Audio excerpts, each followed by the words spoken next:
Good morning, everybody. Welcome back to CCIE Labs Uncensored with James Haddix. Today we're going to continue our dive into Etherchannel. We're going to cover a couple of different topics in Etherchannel. The last lab we talked about static configurations for Etherchannel. Today we're actually going to go over LACP and PAGP, two of the different protocols that you can use to help create Etherchannels. But before we get into that, one question that some people ask is so let's just go over the different kinds of Etherchannel protocols that we can go over. So first there's static, which isn't really a protocol itself. Then there's PAGP. I think they spell it a different way, but we'll just do it like that.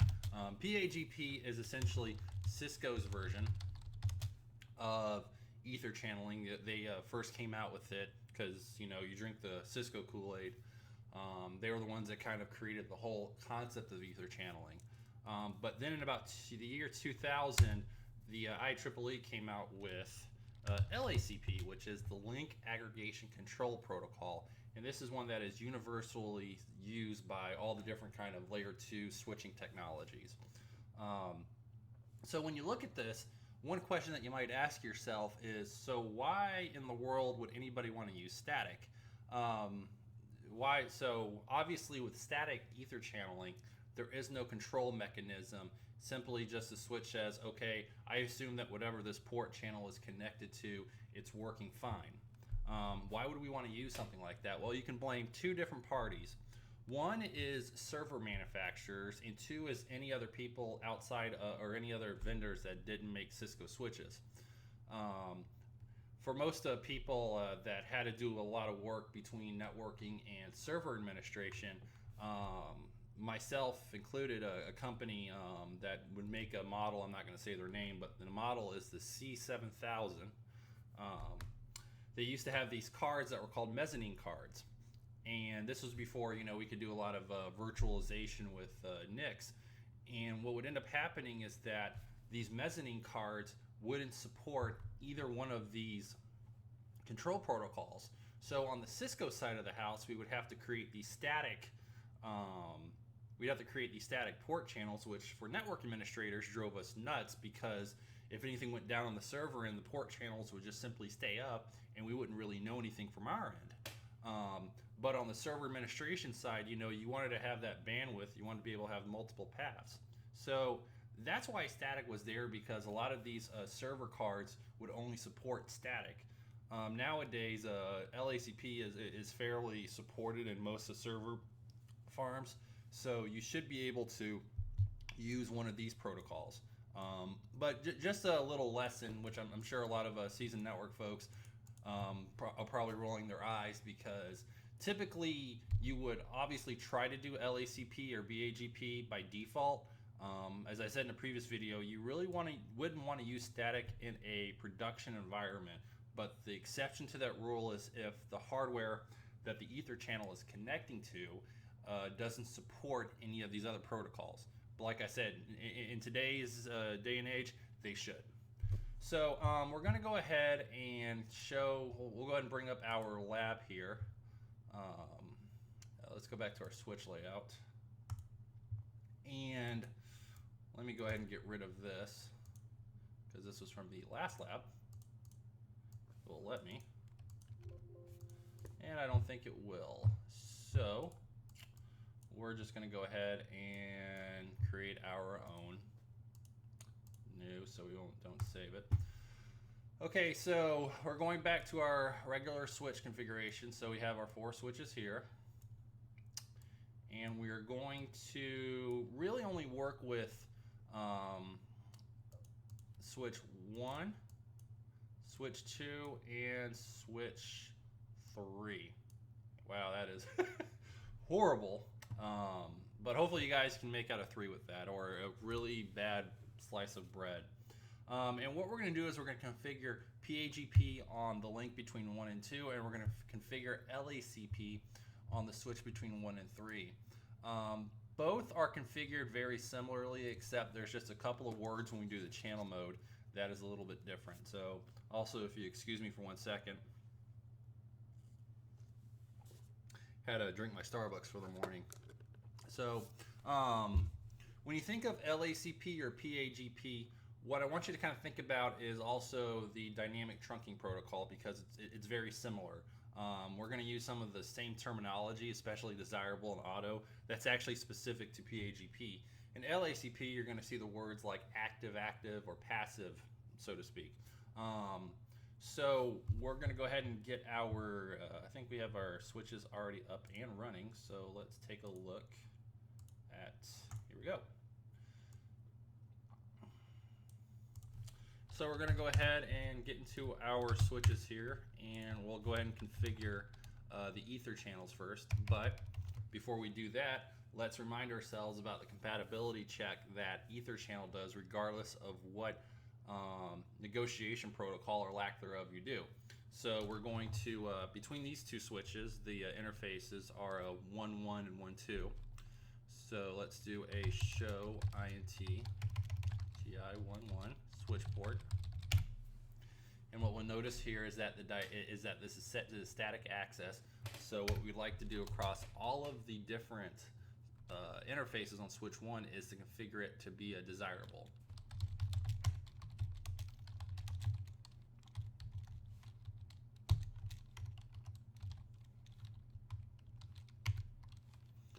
So we will do switch port trunk, or sorry, switch port mode dynamic desirable. So now when we show the switch port configuration, it should show as a trunk. The trunking encapsulation, we'll leave it as ISL, not really too concerned about that. So now we're going to go ahead and configure the port channel.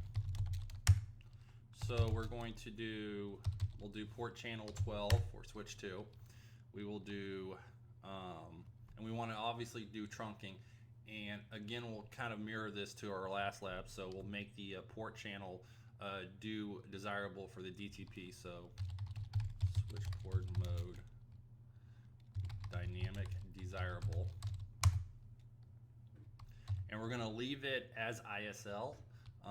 Remember that if we try to do an encapsulation of .1Q, we would have to go to any interfaces that are applied to the port channel and change the interfaces encapsulation as well. So we'll go ahead and exit out of that, and then we'll do a interface range for the two two interfaces going to switch 2. Now we're going to configure PAGP on this. So let me bring back up our paint here, and I'll do I'll use a text instead because obviously I can't paint. For PAGP, there are 2 settings. There is desirable and auto. Now, again, you kind of have to think about this in terms of how DTP works. Whereas if both sides of this port channel are desirable, they will form a link. If both sides are auto, though, they will not form a link because neither of them are trying to initiate the trunk or initiate the ether channel. So, but auto desirable would work. So we're going to configure switch 1 for the desirable side. We'll configure switch 2 for the auto side. So we'll do channel group 12 mode desirable. So now notice that when I configured this, that the line protocol is showing down. Why is that? That's because it's trying to reach out to the other side of the switch, and it'll notice that, I'm sorry, not the interface, not the port channel, the gigabit interfaces went down, they're coming back up because of the application of the channel group. Sorry, I thought I was looking at the port channel. But what you notice there is that the port channel is not up.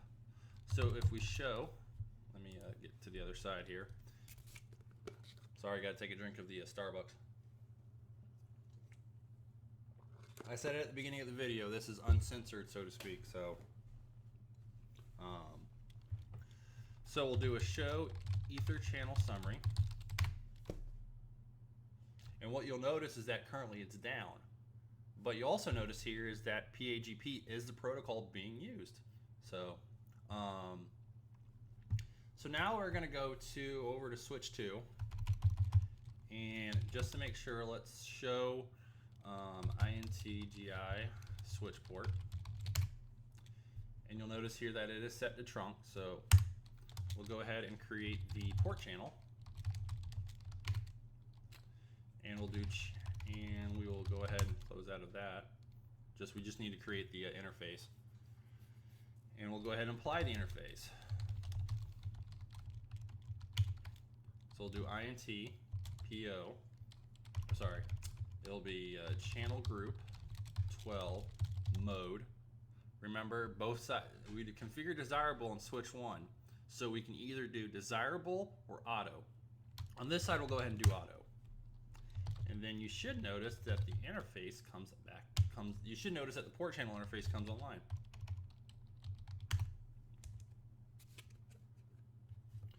Let me just scroll down here for a second.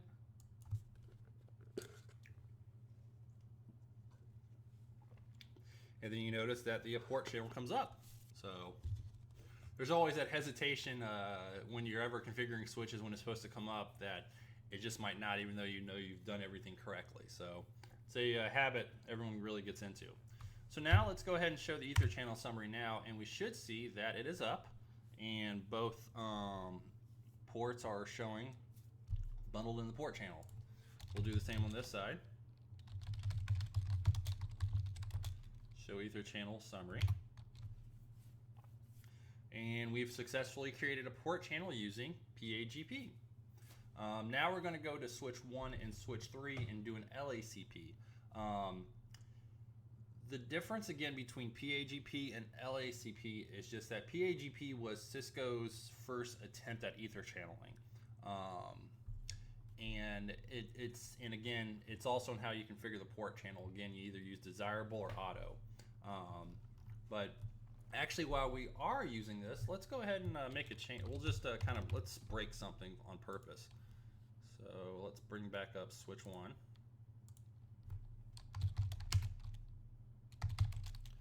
Let's do INT port. Actually, no, I'll worry about that on another switch.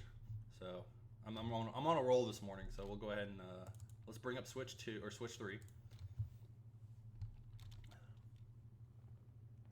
All right. So between switch 2 or switch 1 and switch 3, we should see that the two interfaces that we want to use are 0.1 and 0.2. So we're going to go ahead and create a new port channel of, let's call it 13. And we'll do, again, we're going to initiate for trunking. We'll initiate it on the switch 1 side. So we'll do switch port mode dynamic desirable. And then we'll configure the range.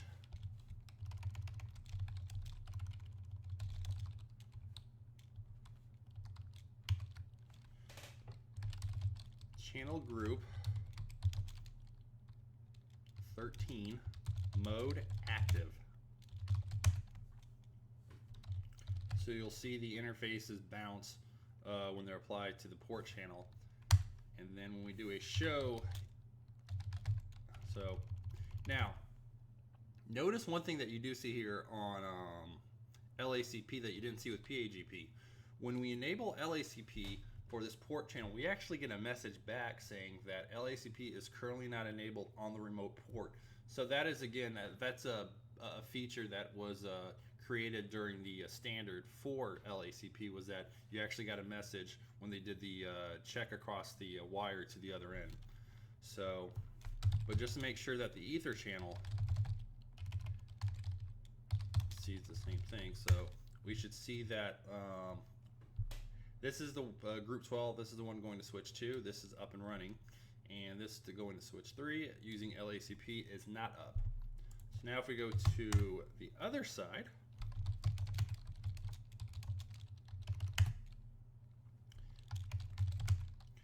and then we'll go to the range, we'll go to the interfaces, and then we'll do channel group 13. And on the one side we did active, so again we could either use active or passive.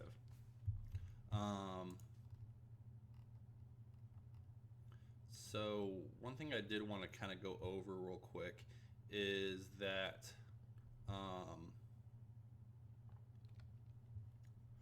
the difference between active and passive is sort of the same thing as desirable and auto. They're just given different terms.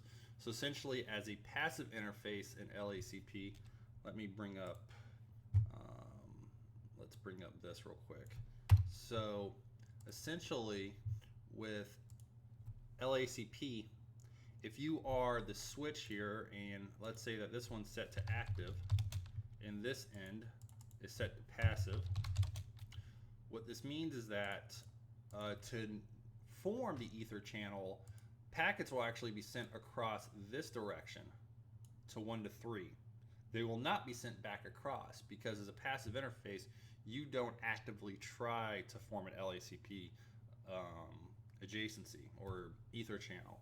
I don't want to use adjacency because that kind of confuses people with layer 3.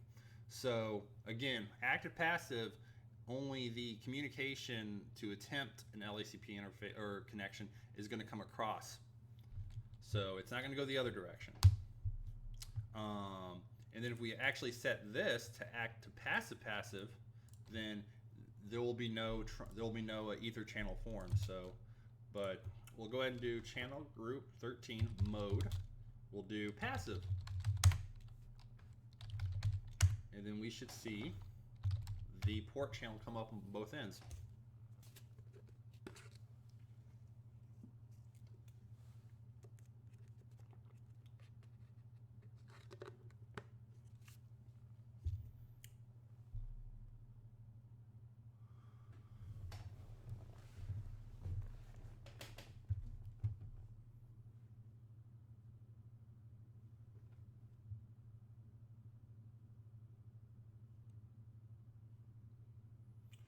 So you saw the message that was suspended because the LACP was not enabled on it, but then it eventually comes up. I'm going to chalk that up to, again, we're using a virtual network. So layer 2 typically has a little quirks to it. So, but the port channel is up. So let's show the ether channel summary. And LACP is up.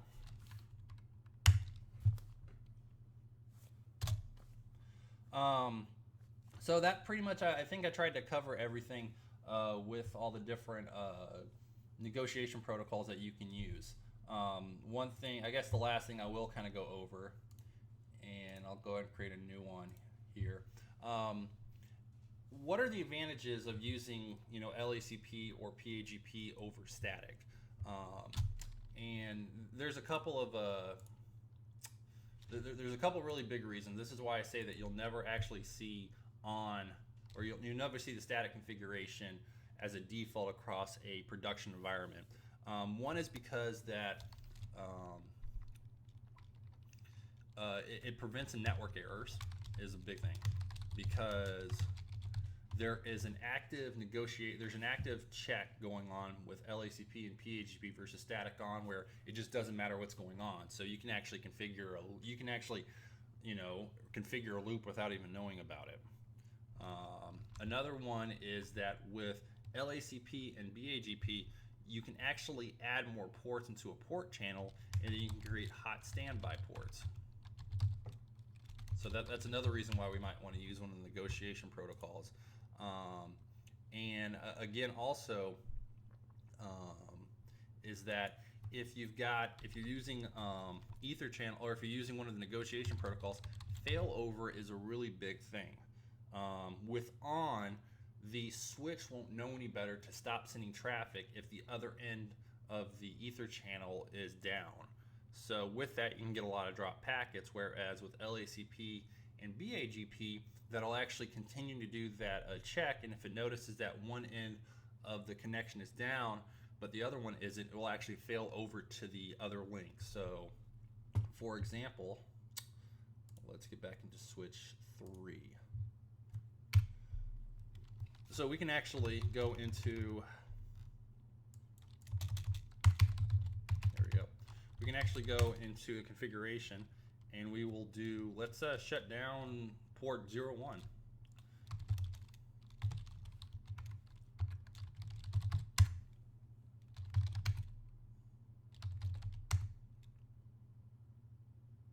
So what you'll notice here is that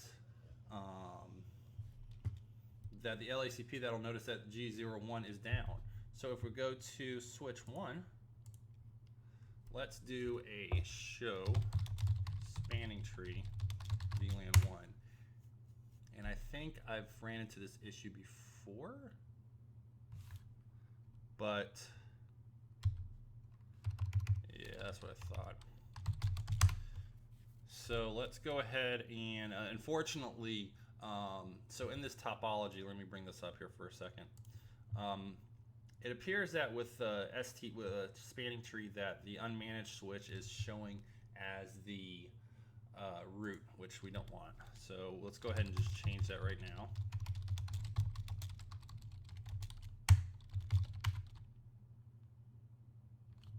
And then we're going to wait for a spanning tree to do a reconvergence here. So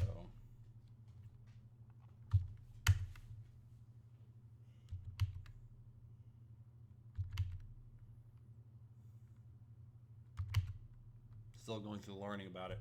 But what I want you to notice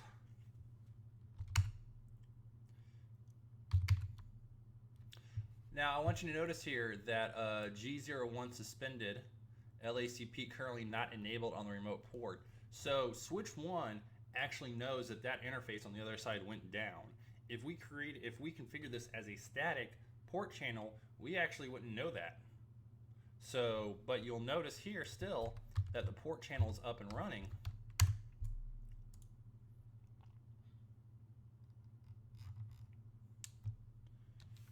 And it's still forwarding out that port channel. Why? Because it's actually going over the other port. So let's do a show Etherchannel summary here.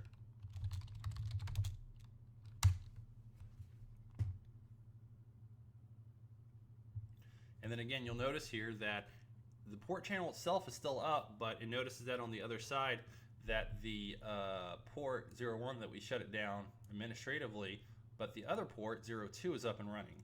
So again, that's one of the reasons why, you know, we typically try to stray away from static configuration. So that was, I think, a pretty good demonstration. We're going to be done with Etherchannel, and then on the future labs, we're going to be getting into spanning tree. So thanks you guys for joining for this lecture and lab, and we'll see you guys later.